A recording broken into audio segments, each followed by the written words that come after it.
Today on the Audio Hotline, I'm going to be reviewing the FDUCE SL40. Yes, you did hear that right. This microphone is from a company called FDUCE. You know, I can't really say that I ever expected that the FDUCE would make its way into the audio world. I only thought that it was on like the kink naughty part of the internet, but apparently FDUCing is all the rage on the naughty sites and in audio. Who knew? I'm just being silly, honestly. I knew that my immaturity would really shine through in this review, but that was worse than I expected. But let me first just start out by saying thank you to FDUCE for sending this over to me. I'm not required to say anything nice to give this a certain review, a good review, just an honest one. And that's exactly what I'm going to do.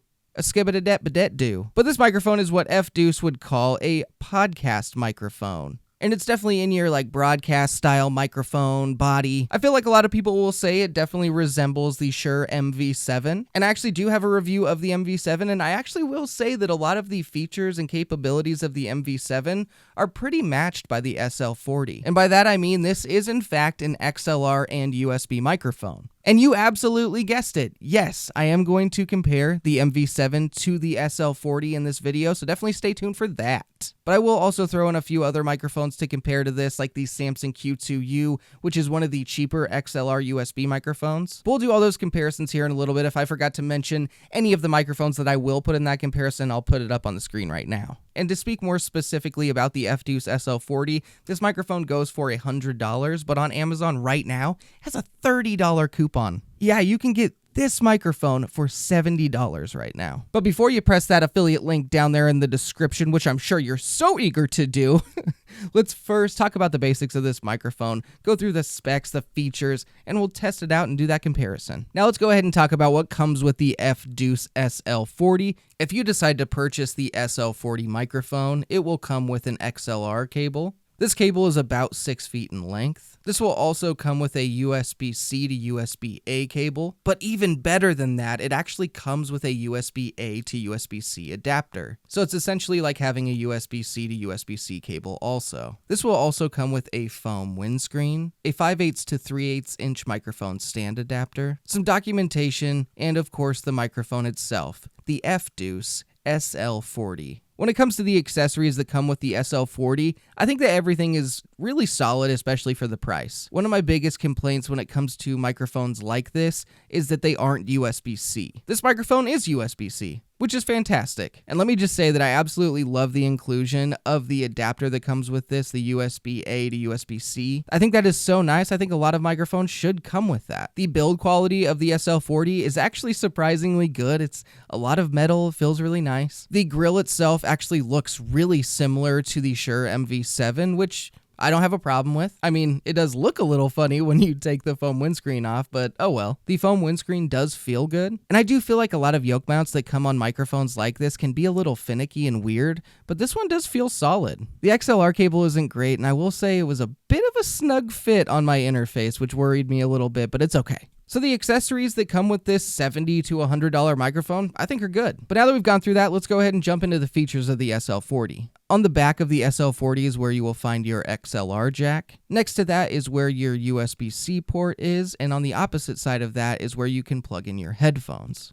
Yes, this does have latency-free monitoring. Up on the top of the microphone, you have 3 buttons. In the center is your microphone's mute button. If you just short press that, it will mute the microphone. The mute button does have a nice blue light around it when it is unmuted, but when it is muted, that turns red. Next to the mute button, there are 2 buttons. There is a plus and minus button. These buttons can be used to change your microphone's gain or change the volume of your headphones. And the way that you switch between those 2 modes is by long pressing the mute button. And there are in fact indicator lights to show you which mode you are in. If the light under the microphone is lit up, then that means you are changing your gain. And obviously, if the light under the headphones is lit up, then you are changing your headphone volume. Now, when it comes to the features of this, it's what I'm probably most excited about. I'm a big fan of XLR and USB microphones, and the reason why is that I think it's a good starting point for a lot of people, because a lot of people right out the gate want to use USB. And that's totally understandable. It's plug and play, ready to go. But then if you do decide to upgrade your setup later on and get an audio interface, you can still use this microphone and just plug in an XLR cable. Or you can do both at the exact same time time like I'm doing right now. Also a cool feature, the way that this functions, I actually might like a little bit more than the Shure MV7. The MV7 has an option to choose between gain and headphones, which is great. It also has a mute button and everything, but the MV7 kind of has like a little slider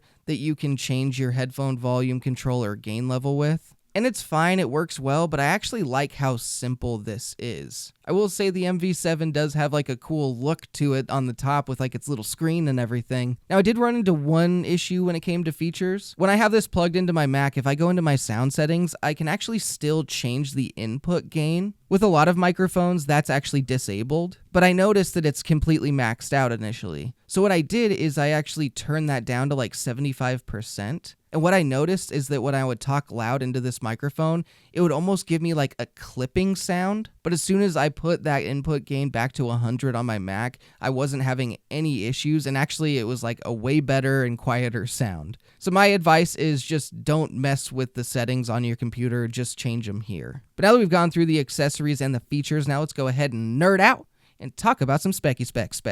The FDUCE SL40 is a dynamic cardioid microphone with a frequency response of 50 Hz to 14 kHz. This has a sensitivity of -54 decibels, an output impedance of 600 ohms, a signal-to-noise ratio of 95 decibels, and a max input sample rate of 96 kHz and a max bit rate of 24-bit. Now, when it comes to the specs, I absolutely love the fact that this can do 24-bit, 96 kHz. That is awesome. I will say a lot of USB microphones under $100 definitely cap out at 16-bit at 48 kHz. So I think it's really awesome that it can do higher than that. But I am really interested to hear if this microphone sounds different when I'm recording it as an XLR mic versus a USB mic. With the Shure MV7, there was a little bit of a difference. But now that we've gone through some basics, the accessories, the features, and the specs, now let's go ahead and start testing this microphone out. So during this testing section, I'll actually just switch back and forth between XLR and USB. The first part will be USB, then the second part will be XLR. That way you can just hear a brief example of each of them. Definitely keep your eye on the lower thirds. When you get really close to the FDUCE SL40 with no windscreen in USB mode, here's how it sounds,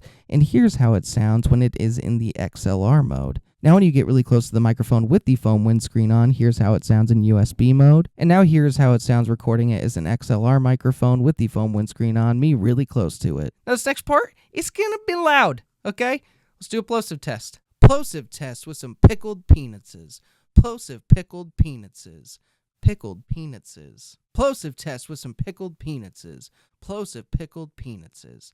Pickled penises. Now if you're typing really hard on some really loud switches, some Cherry MX Blues, here's how it's going to reject that sound. Now let's go ahead and take the polar pattern test one step further with some white noise.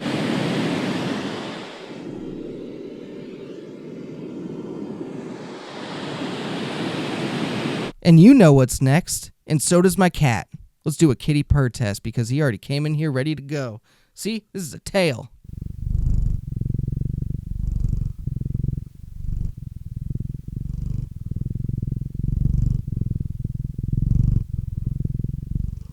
Good boy. Now here's this microphone about 5 inches away, which is where I've had it for most of the review. Now we're about a foot away from the microphone. Now we are about 2 feet away from the microphone. I did love you.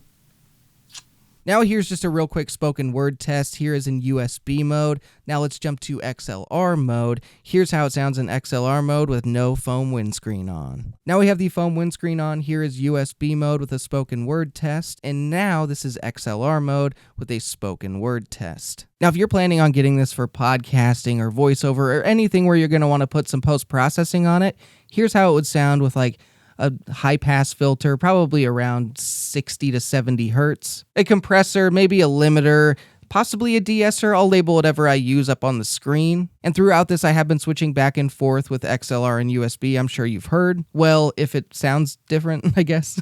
But here's that same post-processing without the foam windscreen on. I do have the microphone angled a little bit more, so I'm talking past it, so my air's not going directly into the capsule and causing some disgusting plosives. Now let's go ahead and test the mute button, see if it pops. I'm assuming it only works in USB mode. That's usually the case. Here is the microphone unmuted. And now here's the microphone unmuted. Did you hear any pops or anything? Now, even though it's not meant for it or anything, let's go ahead and do a quick guitar test.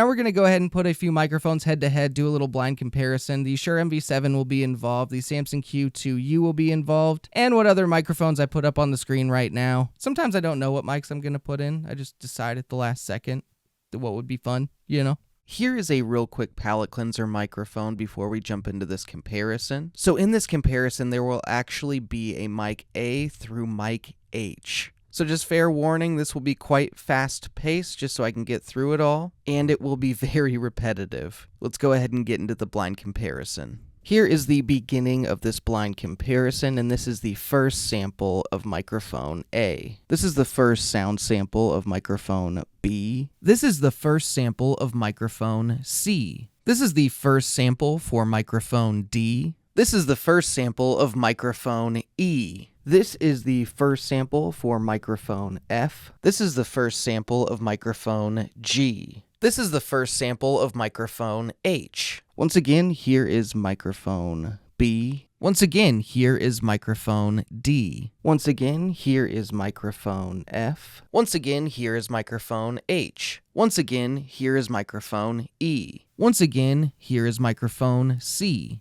Once again, here is microphone A. Once again, here is microphone G. Don't forget about cute little microphone D here. Don't forget about cute little microphone H here. Don't forget about cute little microphone C here. Don't forget about cute little microphone F here. Don't forget about cute little microphone A here. Don't forget about cute little microphone E here. Don't forget about cute little microphone B here. Don't forget about cute little microphone G here. Finally, this is the last test for microphone C. Finally, this is the last test for microphone F. Finally, this is the last test for microphone B. Finally, this is the last test for microphone A. Finally, this is the last test for microphone D. Finally, this is the last test for microphone G. Finally, this is the last test for microphone E. Finally, this is the last test for microphone H.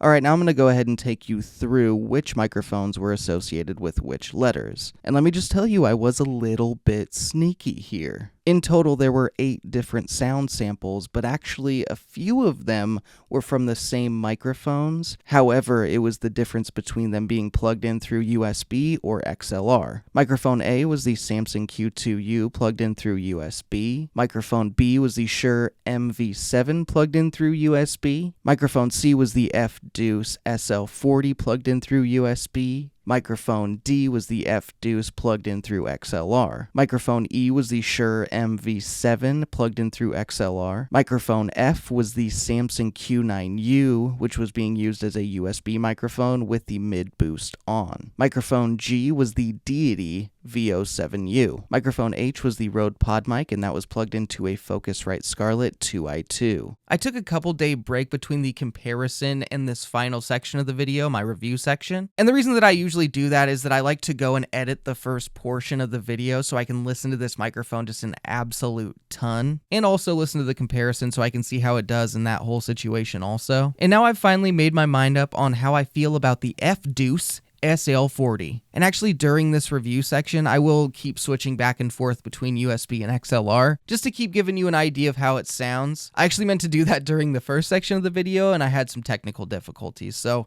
here we are. With a lot of these XLR USB combo microphones, I've noticed that the USB recording doesn't always sound identical to the XLR recording. And in fact, I would say a majority of microphones like this are that way. One of them being the MV7. And with this microphone, I actually feel like there is a pretty big gap between the sound with the XLR and USB recordings. When it came to the USB recording, it felt like boomy at times. I was viewing it back and forth with the FabFilter Q3 EQ plugin, and there was a pretty big difference when it came to the USB recording. There was a lot more information in that 80 Hz to 150 Hz area compared to the XLR recording. And I know that a lot of people with podcasting do like that sound. But it is so interesting to me that you're talking into the same microphone, the same capsule, but the difference is just literally whether it's going out through USB or XLR. Logically, you'd think it would be the same, but it's not. But I do think the most important thing to mention about the SL40 is the fact that the USB version and the XLR version sound different. But do remember that this microphone is coming in between $70 to $100. I mean, depending on the sound that you want, maybe it's not what you're looking for, but honestly, I think it sounds pretty solid, especially for the price. But that's not even to mention that the build quality is actually really good too, and the accessories that come with it, pretty damn solid. And speaking of build quality and form factor and everything, my buddy Bark from the channel Obscure Mics and I were talking the other day, and we were discussing which USB microphone had the best gain control. And by that I mean you have like dials that you can change the gain, or you have like the MV7 that kind of has a little touchpad on it. And him and I actually agreed that we really loved the simplicity and how easy to understand the SL40 was. You've got a minus and you got a plus, and then you have a mute button, and with that mute button you can change the mode between headphone and mic. That's super simple, easy to understand. It's really honestly nice. And even though the MV7 seems so fancy with its little touchpads and everything,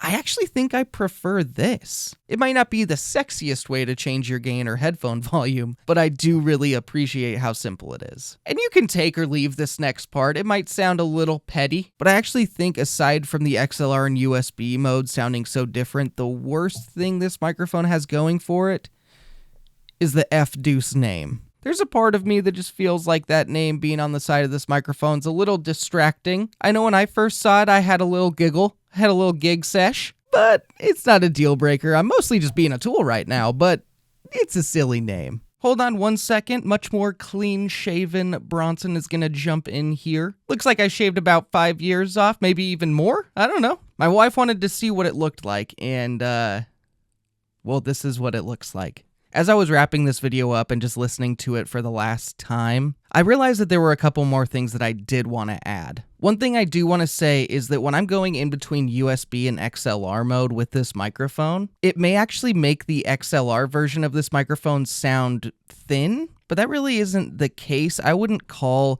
the XLR mode of this microphone thin. What I would say is that the USB mode of this microphone is just really boomy. So going back and forth between USB and XLR might have been a little bit deceiving for some people, but I actually do prefer this microphone as an XLR microphone. Even though I don't mind a little bit of extra bass in my voice because I'm not the lowest speaker, I still feel like the USB version of this microphone is a little over the top even for me. But some people may absolutely love that and want that. The only other thing that I want to mention is that I would not use this microphone really for instruments, especially in USB mode. In USB mode, when this was trying to record the electric guitar, all those like high-end artifacts were just awful. So if you are looking to get this microphone for podcasting as well as recording some instruments, I would recommend using it as an XLR microphone, which might deter some people. But I just wanted to jump in real quick and add those additional comments. Now let's go ahead and get back to the much hairier Bronson. But with everything taken into consideration, the grade that I give the FDUCE SL40 is a B. I think this could be a really solid option if you like the sound of it. But thank you all for watching this review of the FDUCE SL40. I hope it helped you out, helped you decide whether you want to get one of these or not, but most of all, I hope you had fun. Stay tuned for a lot more reviews, comparisons, other audio-related videos, some live streams even. I do want to take this time to thank FDUCE for sending the SL40 over for review. An even bigger thank you than that, I want to thank all the subscribers, and an even bigger thank you to everyone that's a member of the audio hotline. And in fact, all those lovely, lovely people's names are up on the screen right now. A big thank you to all of them, and if you do want to become a member, you can go ahead and click that join button down below. But that's going to be it for me on this review. Thank you for watching the Audio Hotline. I'll see you audio nerds next time.